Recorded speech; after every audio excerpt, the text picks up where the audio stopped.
नमस्कार, मैं शेखर त्रिवेदी। वंदे राष्ट्र हमारे इस कार्यक्रम में हम ऐसे मुद्दे उठाते हैं, ऐसी खबरें उठाते हैं जिससे इस राष्ट्र का वंदन होता रहे, जो सिर्फ हमारे लिए ही जरूरी नहीं है, हमसे पहले वाली पीढ़ियों के लिए भी जरूरी था। कुछ जिम्मेदारी उनकी थी, कुछ जिम्मेदारी हमारी है। हमारी जिम्मेदारी ज्यादा है ताकि आने वाली पीढ़ियों को हम जो दे करके जाएं इस राष्ट्र के रूप में, वो उनके लिए हमसे ज्यादा फलदायी हो। इस सोच के साथ में हम इस कार्यक्रम में ऐसी खबरों को, ऐसी बातों को आपके साथ साझा करते हैं जिससे न सिर्फ हमें और आपको अपनी जिम्मेदारी का एहसास होता रहे, बल्कि यह भी तय होता रहे कि भारत सिर्फ व्यक्तियों से नहीं बनता, वो ऐसे वातावरण को, ऐसे समाज को, इस धरती को ऐसा बनाने का मादा रखता है जिससे चिरकाल तक चीजें स्थायी रूप में हमारी सृष्टि पर मौजूद रहें। मानवीय अति के कारण खुद पृथ्वी संकट में है, पूरी धरती संकट में है। पृथ्वी के निवासियों, पृथ्वी से यह मत पूछो कि वो तुम्हें और क्या दे सकती है, बल्कि ये पूछो कि तुम अपने इकलौते घर की रक्षा के लिए क्या कर सकते हो। साल में केवल एक ही दिन आता है, एक ही दिन ऐसा आता है जब अधिकांश इंसान सचमुच इस सवाल का सामना करते हुए दिखते हैं। फिर भी यह सवाल तब से मौजूद है जब से हमने पहली बार इस ग्रह पर कदम रखा है। जो शुरुआत में धीमी गंभीर फुसफुसाहट थी, अब वो बिल्कुल साफ और तेज आवाज बन चुकी है और मानवता अभी तक इसका कोई संतोषजनक जवाब नहीं दे पाई है। बहुत लंबे समय से हमने पृथ्वी के संसाधनों का इस तरह से इस्तेमाल किया है जैसे वो असीमित हों, लेकिन वो असीमित हैं नहीं। हर एक संकेत यही इशारा करता है कि हम विनाश के कगार पर खड़े हैं। प्रधानमंत्री मोदी भी इस बात का जिक्र करते हैं। जिक्र आज इस बात का इसलिए जरूरी है क्योंकि सारी दुनिया आज 5 जून को विश्व पर्यावरण दिवस मना रही है। एक दिन हम विश्व के पर्यावरण दिवस के रूप में मनाते हैं और बाकी के 364 दिन इस धरती पे हम वो सारे जुल्म करते हैं, वो सारी ज्यादतियां करते हैं जो दरअसल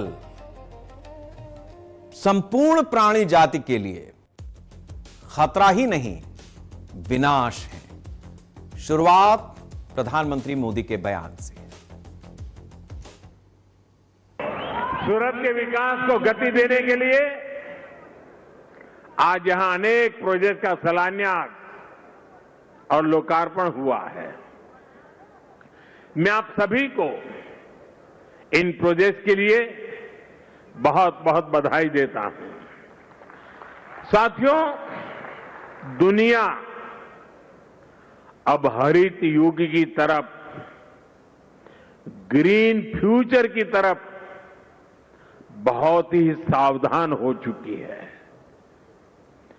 धीरे धीरे कदम रखने का प्रयास भी कर रही है। भारत भी ग्रीन ग्रोथ पर बहुत अधिक काम कर रहा है और इसमें भी गुजरात ने बरसों पहले ही तेज कदम उठाने शुरू कर दिए थे। गुजरात राज्य है जिसने इस शताब्दी के प्रारंभ में ही सरकार में क्लाइमेट चेंज का अलग डिपार्टमेंट बनाया था, एक अलग डिपार्टमेंट बनाया था। ऐसी व्यवस्था बनाने वाला गुजरात देश का पहला राज्य था। और जैसा अभी मुख्यमंत्री जी ने जिसका वर्णन किया, गुजरात के अपने पाटण के चारणका गांव में भारत का पहला सोलर पार्क भी बनाया गया था। और एक प्रकार से उस समय तो वो तीर्थ क्षेत्र बन गया था, लोग देखने आते थे कि इतना दूर दूर तक दिखाई दे इतना बड़ा सोलर प्लांट। साथियों, गुजरात में उस समय आप सभी ने जो किया उसने पूरे देश को प्रेरणा दी है। आज भारत प्रकृति के साथ प्रगति का मंत्र लेकर विकास कर रहा है। इकोनॉमी भी, इकोलॉजी भी। तो हरित क्रांति की बात होती है, क्रांति क्या होती है, विकास किस तरीके का हो, हरित विकास हो। जिस बात का प्रधानमंत्री जिक्र कर रहे थे वो एक छोटा सा इनिशिएटिव है, बहुत छोटा सा इनिशिएटिव है, जिसे मुख्यमंत्री रहते हुए कभी उन्होंने गुजरात में लागू किया होगा, जिसका जिक्र उन्होंने पर्यावरण दिवस पर अपनी बात रखते हुए लोगों के सामने एक बार फिर से किया है।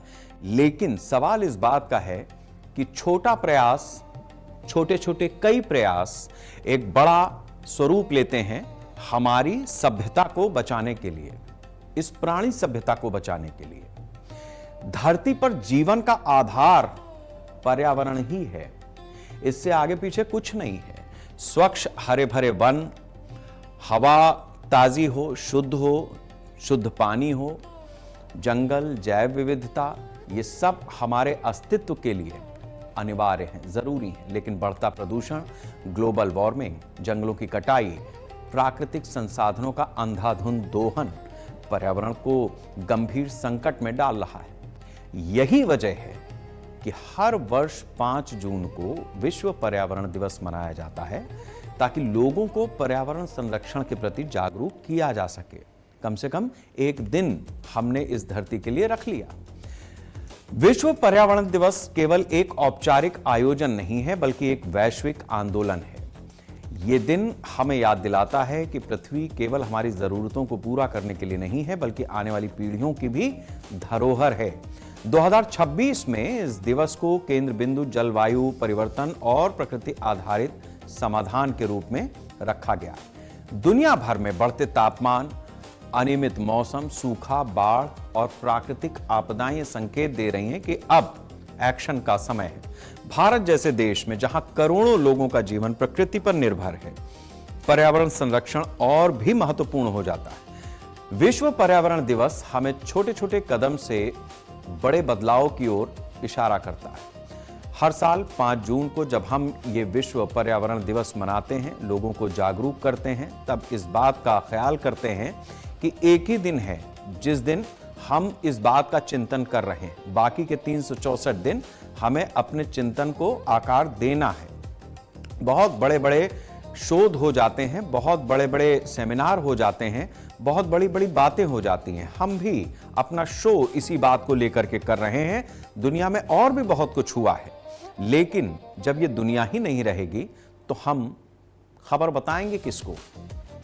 विश्व पर्यावरण दिवस की शुरुआत हुई 1972 में, जब संयुक्त राष्ट्र महासभा ने मानव पर्यावरण पर आयोजित स्टॉकहोम सम्मेलन के बाद इसे स्थापित करने का निर्णय लिया।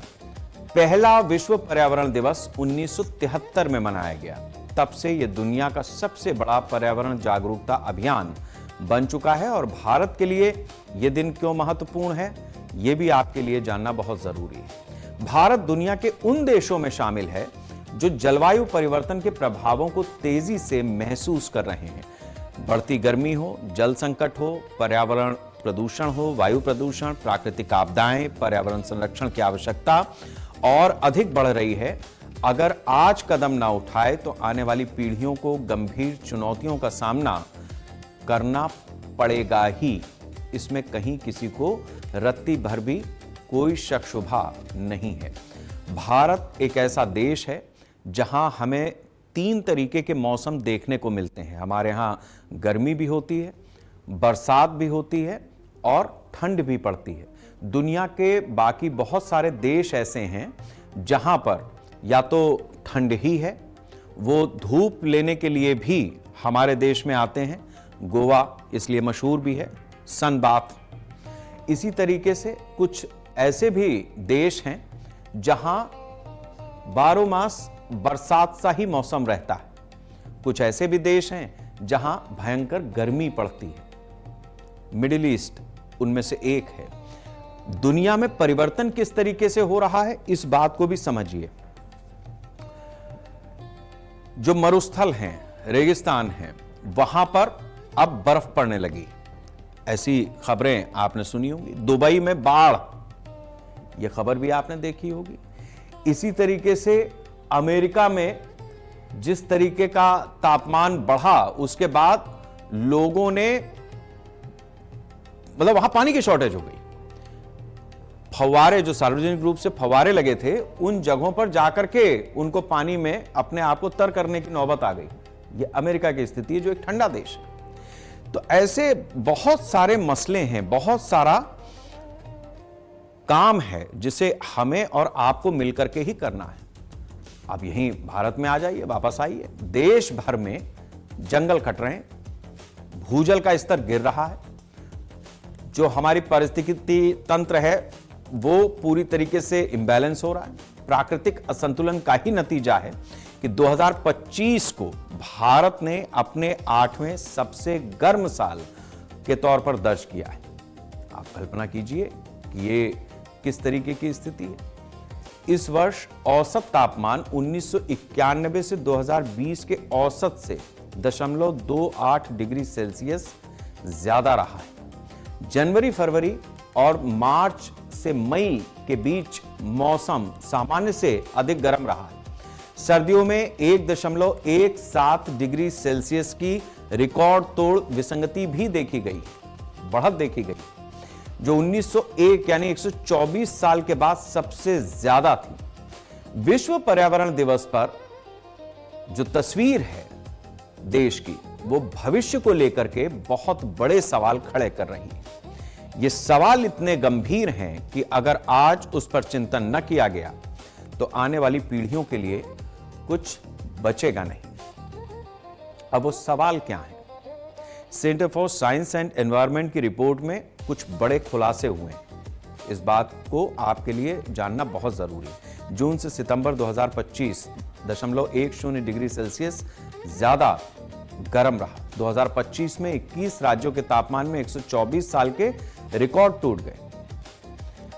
21 राज्यों में 124 साल के बाद मासिक 24 घंटे की सर्वाधिक गर्मी पड़ी। 2025 में 99% दिनों तक किसी न किसी रूप में मौसम की घटनाएं लगातार बदलती रहीं, घटनाएं होती रहीं।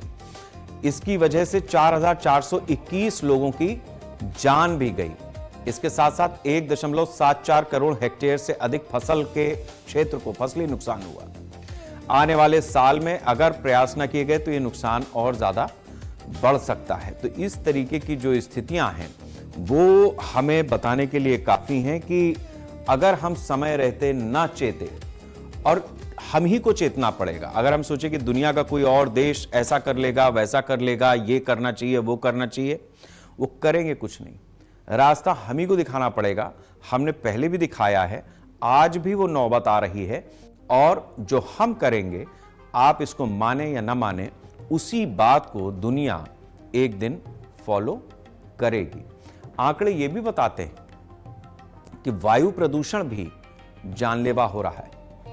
देश में हर 8 में से 1 नागरिक किसी न किसी बीमारी से ग्रस्त है, यानी हर 8वां आदमी बीमारी से ग्रस्त है। और उसमें जो सबसे बड़ा कारण है वो है हवा, प्रदूषित हवा। प्रदूषित हवा क्यों है? क्योंकि हमारे देश में जो जंगलात हैं उनको तो हमने काट दिया। मौसमी घटनाएं देश में अपवाद नहीं है, रोजमर्रा की वास्तविकता बनती जा रही, जिसका सीधा असर लोगों की जान, आजीविका और कृषि पर पड़ रहा है। फरवरी 2026 में पहली बार देश में एक भी शीतलहर दर्ज नहीं की गई। पहाड़ी राज्य हिमाचल प्रदेश को मार्च 2026 की शुरुआत में ही गंभीर हीट वेव का सामना करना पड़ा, जो जलवायु पैटर्न के खिलाफ है, उल्टा है। रिपोर्ट के मुताबिक मार्च अप्रैल किसानों के लिए जोखिम वाले महीने बनते जा रहे हैं। इसमें तापमान बढ़ रहा है, नमी और बारिश अधिक हो रही है, ओलावृष्टि हो रही है, और इसकी वजह से फसलें भी चौपट हो रही हैं। सीएससी और डाउन टू अर्थ ने सरकारी आंकड़ों के विश्लेषण से जो रिपोर्ट तैयार की उसमें यह बताया कि ठोस कदम ना उठा पाने की वजह से बहुत भयानक स्थिति आने वाली है। लोगों की जान और माल पर सीधा असर इसका पड़ेगा। जो रिपोर्ट्स आ रही हैं वो हमें सचेत करती हैं कि हम अपनी दिनचर्या को, अपनी जीवनचर्या को, अपने विकास को किस तरीके से, किस दिशा में ले जाएं, किस तरीके से हमें उसका चिंतन करने की आवश्यकता है।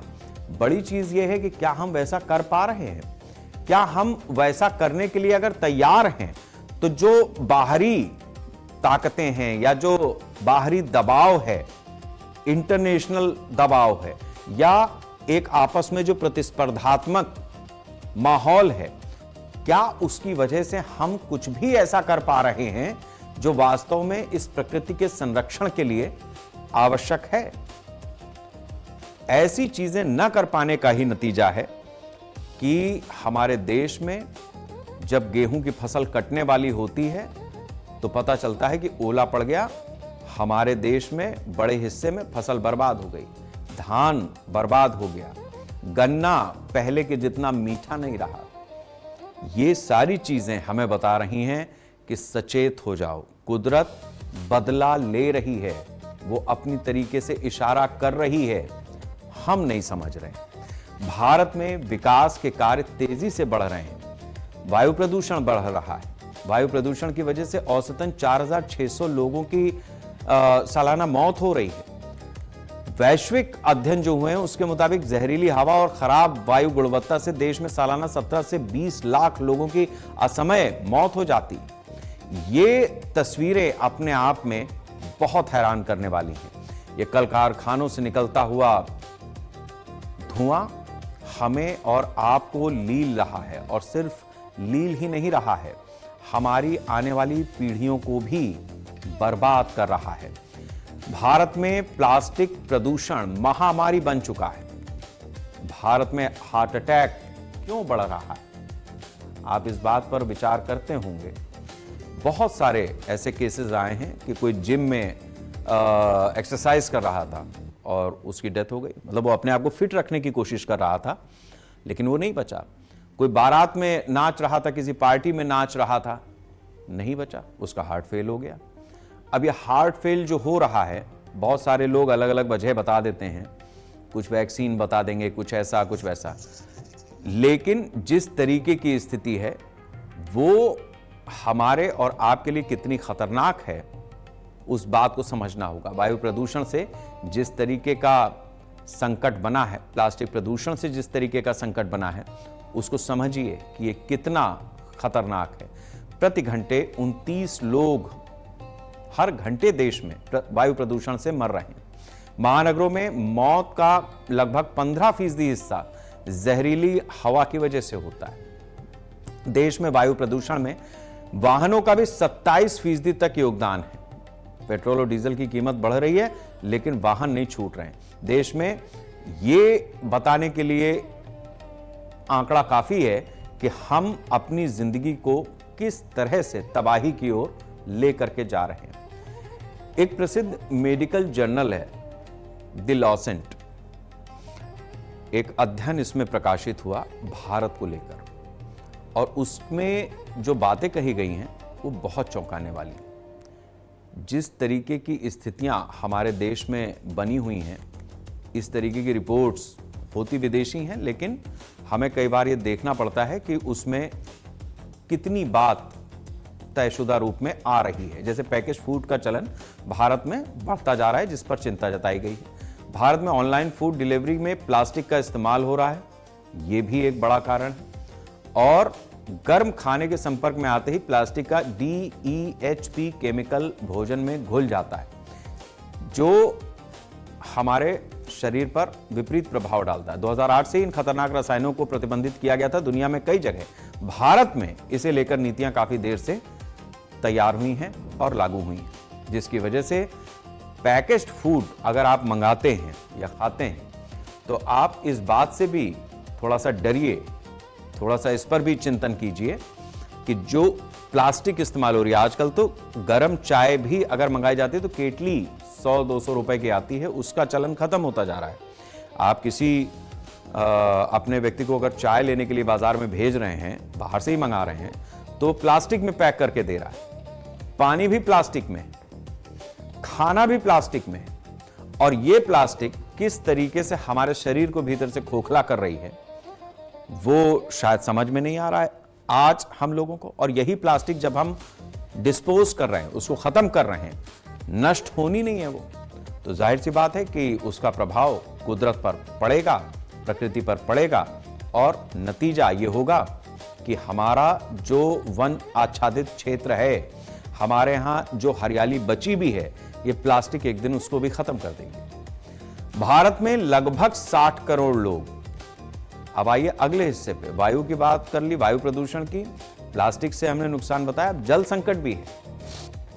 दूषित जल और स्वच्छता की कमी की वजह से देश में हर साल करीब 2 लाख लोगों की मौत हो जाती है। यह संकट घटते भूजल और बढ़ते प्रदूषण के कारण लगातार विकराल होता जा रहा है। देश का लगभग 70% पानी प्रदूषित है। पानी में खतरनाक आर्सेनिक, फ्लोराइड और जैविक कचरा मिलने की वजह से यह पीने योग्य रह ही नहीं जाता। इसकी वजह से हर साल करीब 3.7 करोड़ भारतीय डायरिया, हैजा और टाइफाइड जैसी पानी से होने वाली बीमारियों की चपेट में आते हैं। दूषित पानी की वजह से भारत में विश्व में 3 गुना ज्यादा मौतें होती हैं। आप यकीन नहीं मानेंगे, लेकिन बहुत सारे लोग ऐसे हैं जिन्होंने शहर में नौकरी की, उनका गांव से भी संबंध रहा है और अपनी नौकरी से रिटायरमेंट के बाद वो गांव में जाकर के रहना चाहते हैं। वो रहने गए, लेकिन कुछ समय के बाद उनको अलग अलग तरीके की दिक्कतें पेश आने लगी। वो दिक्कतें क्यों पेश आने लगी? वो दिक्कतें इसलिए पेश आने लगी क्योंकि उन्होंने ये समझा कि शहर में 35-40 साल उन्होंने जो जिंदगी जी है, जिस तरीके से आरओ का पानी पिया है, दम घोटू एनवायरमेंट में सांस ली है, उसके बाद अब उन्हें अगर शुद्ध हवा मिलेगी, शुद्ध पानी मिलेगा, खुली हवा में जाकर के रहेंगे, प्रकृति के बीच रहेंगे, तो उनका जीवन ज्यादा बेहतर हो जाएगा। लेकिन आप यकीन मानिए कि आपने अपने शरीर को इस तरीके से बना लिया है।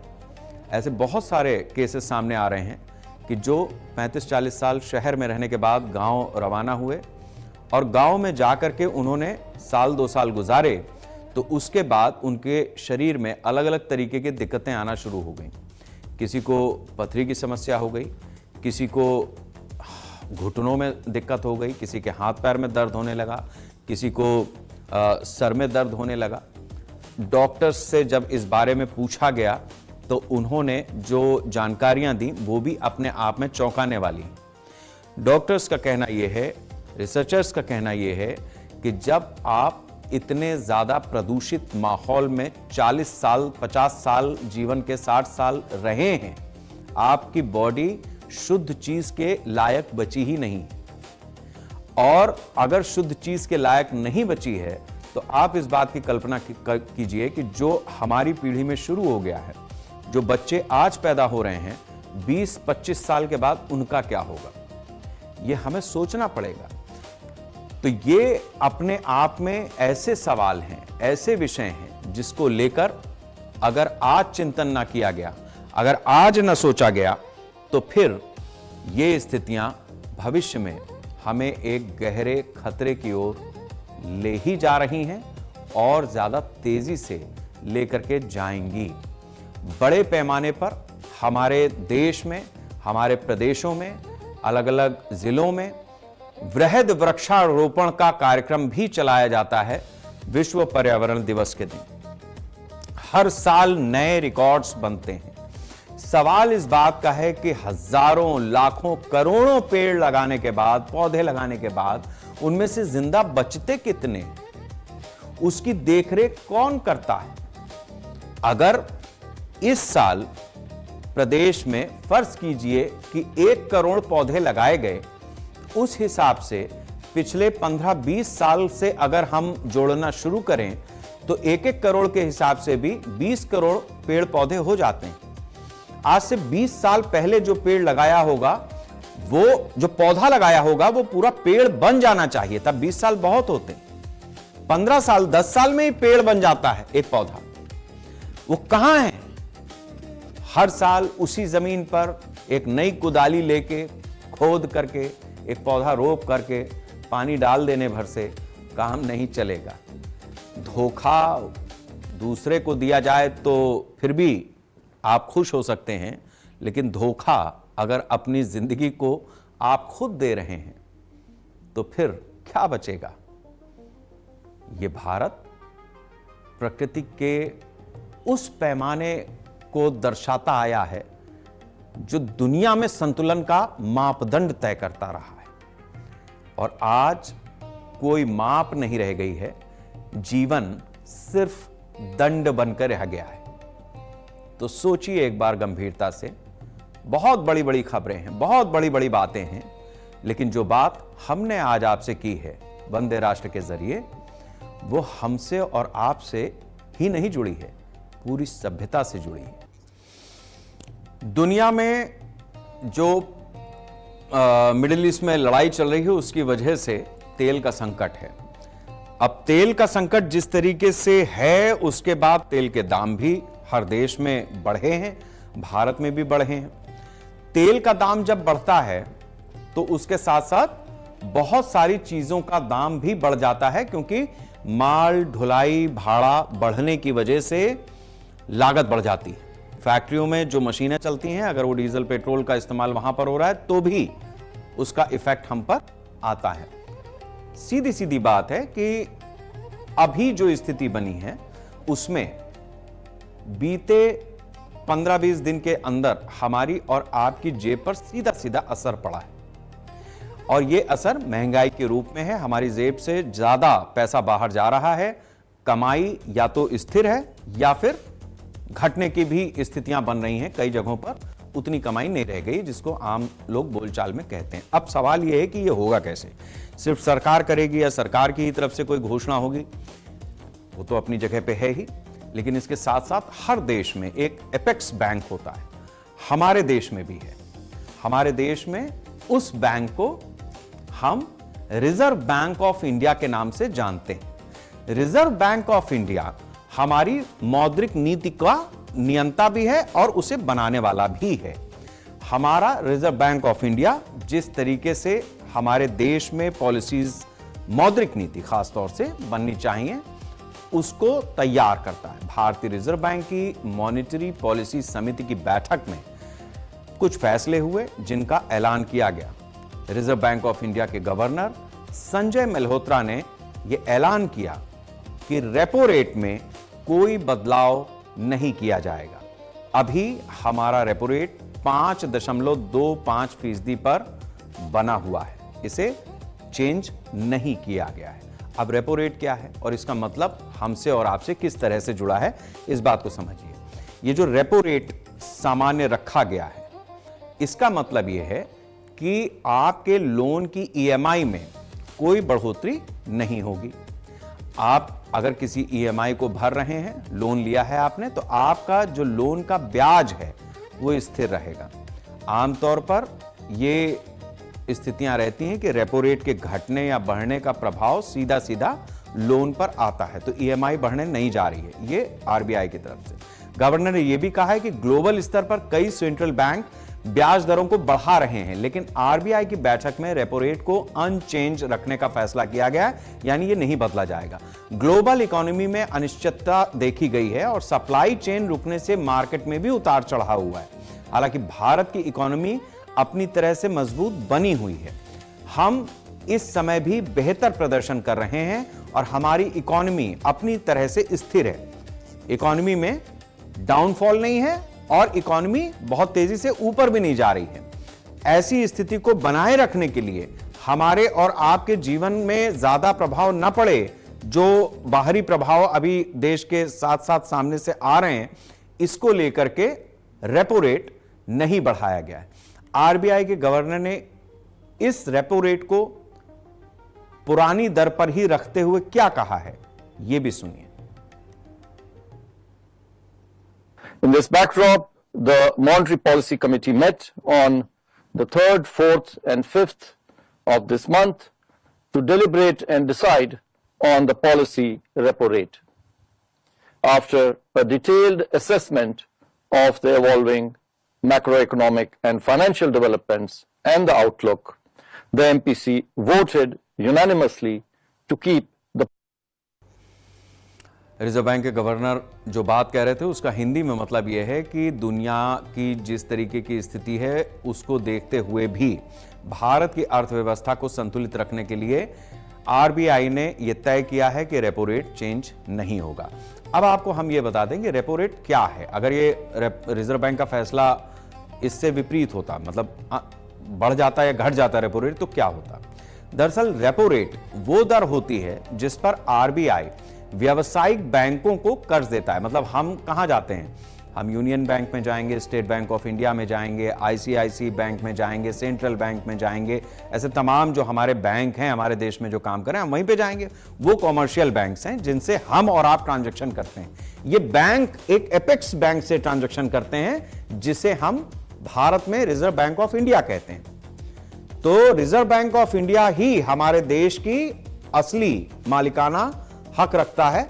आपने हर नोट हमारे यहां हर करेंसी पे आरबीआई उसे जारी करता है, नीचे आरबीआई गवर्नर के साइन होते हैं और उसके बाद हम उस करेंसी से एक्सचेंज करते हैं, सामान खरीदते फरोखते हैं। अब आरबीआई व्यावसायिक बैंकों को जो कर्ज देता है, जब रेपो रेट बढ़ता है तो बैंकों के लिए फंड महंगा हो जाता है। मतलब आरबीआई ने अपना जो लोन दिया वो महंगा कर दिया, तो जाहिर सी बात है कि फिर हमारे होम लोन पर, कार लोन पर या जिस जिस चीज की भी ईएमआई हम भर रहे हैं उस पर इफेक्ट आएगा। जब ये स्थिर है तो हमारी और आपकी ईएमआई भी स्थिर रहेगी। इस बात को और बेहतर तरीके से अगर हम समझने की कोशिश करें तो हमको ये समझना होगा कि रेपो रेट अगर स्थिर रहता है तो फिर हमारी सेहत पर कोई फर्क नहीं पड़ेगा। कॉमर्शियल बैंकों को अल्पकालिक ऋण दिया जाता है। बैंकों को पैसे की कमी होती है तो रिजर्व बैंक से वो उधार भी लेते हैं। इसके अलावा इस ऋण के बदले बैंकों को आरबीआई के पास ट्रेजरी बिल गिरवी रखना पड़ता है। आरबीआई कॉमर्शियल बैंकों को लोन देते समय यह प्रावधान करता है कि जिस रेट पर वो लोन दे रहा है, जब वो बैंक उन बैंकों से हम लोन लेने जाएंगे तो जाहिर सी बात है कि अगर उनको 5 रुपए में लोन मिला है तो हमको वो 5.25, 5.5 में देंगे या कुछ और अपना रेट रखेंगे। तो इस चीज को आरबीआई ने कंट्रोल किया है कि जो रेट अभी चल रहा है उसी को हम लेकर के आगे बढ़ेंगे। पिछले 2 साल में भारतीय रिजर्व बैंक की रेपो रेट नीति में एक बड़ा बदलाव भी आया है, जहां यह सफर उच्च स्थिरता से बड़ी कटौती और फिर वेट एंड वॉच की तरफ बढ़ा है। इस बात को भी समझिए कि इसका किस तरीके से हमारे देश पर असर पड़ा है पिछले 2 साल में। इन 2 सालों में जिस तरीके की रेपो रेट की नीति रही है उसमें रिजर्व बैंक ऑफ इंडिया की तरफ से जो फैसले लिए गए उसका इंपैक्ट हम पर किस तरह से आया। जून 2024 से जनवरी 2025 तक इसे 6.50 के स्तर पर रखा गया। इसके बाद फरवरी 2025 में 6.50 से घटाकर इसे 6.25 किया गया, यानी हमारी ईएमआई कम हुई होगी। अप्रैल 2025 में दोबारा इसे 25 बेस आईएस पॉइंट घटाकर 6% किया गया, यानी अब जून में बड़ी राहत देते हुए इसे 5.5 पर लाया गया है। यह लाया गया था। दिसंबर 2025 में साल के आखिरी कटौती में यह 5.25 पर पहुंच गया। यह 2025 का आंकड़ा है। जून 2026 में इसे 5.25% पर बरकरार रखा गया है। इसका सीधा सीधा मतलब यह है कि अगर आप जून 2024 और जनवरी 2025 की बात करेंगे तो वहां पर आप ईएमआई ज्यादा दे रहे थे। धीरे धीरे ये जब लोन घटा है तो आपकी ईएमआई पे फर्क आया होगा। अगर आपके बैंक ने मान लीजिए आपका वो पैसा कम नहीं किया है तो आपका टेन्योर कम हो गया होगा। मतलब अगर आपने 15 साल का लोन लिया है तो हो सकता है उसके कुछ महीने घट गए होंगे। तो ये इस तरीके से भी बैंक अपनी पॉलिसी में वो सीधा सीधा इंपैक्ट नहीं, आपने ईएमआई के रूप मतलब पीडीसी काट दी है तो वो तो अपनी जगह पर जा ही रहा है। तो अब ऐसा नहीं है कि आपको 10,000 रुपए की जगह 8,000 रुपए के लिए बैंक वापस बुलाएगा। वो 10,000 रुपए आपके जमा हो रहे हैं, लेकिन इस दौर में हो रहे हैं, तो वो आपका मूल में कम होता जाएगा और दूसरी तरफ से आपको उतने महीने आगे चल करके कम पैसा भरना पड़ेगा। अब रिजर्व बैंक द्वारा रेपो रेट में कोई बदलाव न करने पर इसे 5.25% पर स्थिर रखने का सीधा असर आपके होम लोन पर, कार लोन पर, पर्सनल लोन पर, ईएमआई पर पड़ा है। इसमें कोई बोझ नहीं बढ़ेगा। इससे लोगों का जो मासिक बजट है वो स्थिर बना रहेगा। आरबीआई ने रेपो रेट में बदलाव क्यों नहीं किया है, यह भी समझना जरूरी है। अंतर्राष्ट्रीय स्तर पर जो घटनाएं हुई हैं उसके बाद घरेलू आर्थिक परिस्थितियों में भी तेजी से बदलाव देखने को मिला है। क्रूड ऑयल में तेजी आई है, रुपए में कमजोरी आई है, मॉनसून भी कमजोर हुआ है और महंगाई का डर बढ़ता जा रहा है। तो आरबीआई के सामने चुनौती थी कि देश को कैसे आश्वस्त किया जाए, पब्लिक को कैसे राहत दी जाए। आरबीआई के सामने जो 5 सबसे बड़ी चुनौतियां थीं उसको हमने समझाने की आपको कोशिश की है कि इन 5 चीजों के जरिए आरबीआई ने अपनी इस रेपो रेट की कॉन्फ़िगरेशन को चेंज ना करने का फैसला लिया कि आपका जो होम लोन है, जो आपका कार लोन है, जो आपका पर्सनल लोन है, जो इंटरनेशनली क्रूड के दाम बढ़ रहे हैं, जिस तरीके से माल ढुलाई बढ़ रही है, तो आपके ऊपर जो बोझ आ रहा है, तो अभी जहां पे खड़े हैं आप आगे ना बढ़े तो कम से कम वहां पे खड़े रहें, बैक ना जाएं। रिजर्व बैंक के लिए इससे इस समय सबसे ज्यादा जोखिम कच्चे तेल की तेजी है। ईरान क्राइसिस के वजह से कच्चा तेल एक समय $126 प्रति बैरल तक पहुंचा। हालांकि अब 95 से $100 के बीच में पेंडुलम है। तो ऐसे में एक ये राहत की बात जरूर है, लेकिन पीछे का जो नुकसान है वो भी हमारी कंपनियों को पूरा करना है। एक रिपोर्ट में भी दावा किया गया है कि वैश्विक तेल भंडार तेजी से घट रहे हैं और अगर सप्लाई सामान्य नहीं हुई तो तेल की कीमतों में दोबारा उछाल आ सकता है। इसका सीधा असर भारत पर पड़ेगा क्योंकि भारत अपनी ऊर्जा जरूरतों का बड़ा हिस्सा आयात ही करता है। तेल महंगा होने की वजह से केवल पेट्रोल डीजल तक ये सीमित नहीं रहता, ट्रांसपोर्ट, मैन्युफैक्चरिंग, लॉजिस्टिक और लगभग हर सेक्टर में लागत बढ़ जाती है। यही वजह है कि आरबीआई इस जोखिम पर बहुत करीब से अपनी नजर बनाए हुए था और उसने अपने रेपो रेट को चेंज नहीं किया। रेपो रेट हमने आपको बताया कि जिस दर पर आरबीआई कॉमर्शियल बैंक्स को लोन देता है उससे तय होता है कि हमारी और आपकी मासिक ईएमआई पर क्या फर्क पड़ेगा।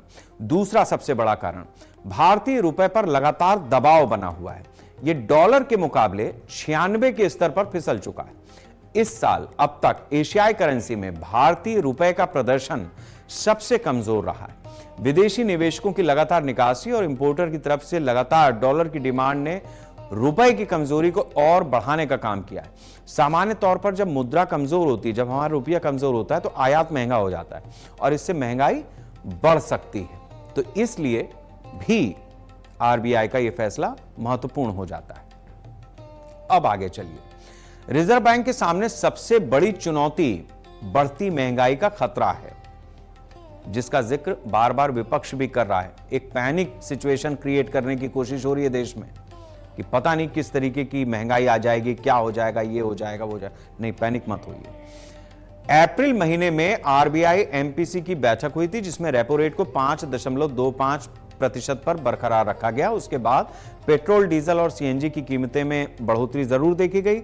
इसका असर कंजम्पशन और कंज्यूमर पर दिखाई दे रहा है। कई कंपनियां लागत बढ़ने की वजह से उत्पादों की कीमतों में भी बढ़ोतरी कर रही हैं। एक तरफ महंगाई का डर है और दूसरी तरफ इकोनॉमिक ग्रोथ बहुत ज्यादा मजबूत नहीं है। महंगाई का डर रेपो रेट बढ़ाने के लिए कहता है, जबकि कमजोर ग्रोथ रेपो रेट घटाने या मेंटेन रखने के लिए कहता है। ऐसे में रिजर्व बैंक के लिए ग्रोथ और इन्फ्लेशन दोनों के बीच सामंजस्य बनाना एक बड़ी चुनौती हो जाती है। रुपया जिस तरीके से ऊपर नीचे होता है ये इतना आसान है नहीं। आपको लगता है कि ये महंगाई बढ़ती चली जा रही है, सरकार कुछ नहीं कर रही है, लेकिन अगर सरकार या आरबीआई इस तरीके के कदम ना उठाएं, ये जो फैसले हैं ये ना लिए जाएं, तो आप कल्पना नहीं कर सकते हैं कि किस तरीके की स्थिति बन जाएगी। और ये जो फैसले ले रहे हैं ये आज जिस तरीके का असर डाल रहे हैं, तो जब स्थितियां सामान्य होंगी तो भी इसकी रिकवरी के लिए उस समय पे भी थोड़ा बहुत सहना पड़ेगा, ये भी ध्यान रखिए। मॉनसून इस साल कमजोर रहने का अनुमान है। जिस तरीके की स्थितियां बनी हुई हैं, ग्लोबल वार्मिंग, अभी आज पर्यावरण दिवस भी है, हमने आपको पहले सेगमेंट में यही बताया। इसके अलावा अल नीनो का खतरा बढ़ा है। भारत जैसे कृषि प्रधान देश में अगर मानसून खराब होता है तो सीधा सीधा उसका असर हमारे फसलों पर पड़ेगा, खाद्य महंगाई दर बढ़ेगी, ग्रामीण अर्थव्यवस्था पर भी इसका असर आएगा। बरसात कम होगी तो कृषि उत्पादन प्रभावित होगा, खाने पीने की चीजों के दाम बढ़ेंगे। 2015 के सुपर अल नीनो के दौरान भी बड़े बफर स्टॉक्स ने फूड इन्फ्लेशन के प्रभाव को सीमित करने में मदद की थी, यानी जो हमारी भंडारण क्षमता थी। यानी मानसून एक बड़ा जोखिम है, लेकिन आरबीआई फिलहाल इस संभावित जोखिम के रूप में इसे देख रहा है, ना कि तत्काल संकट के रूप में। इसलिए बहुत ज्यादा पैनिक की स्थिति नहीं है अभी, और ये उम्मीद भी की जा रही है कि हमारे देश में जिस तरीके से मानसून 1-3 दिन देर से आया, केरल में आ गया है, आगे बढ़ रहा है, कुछ ही दिनों में ये अपने उत्तर भारत में और पूरे देश में छा भी जाएगा।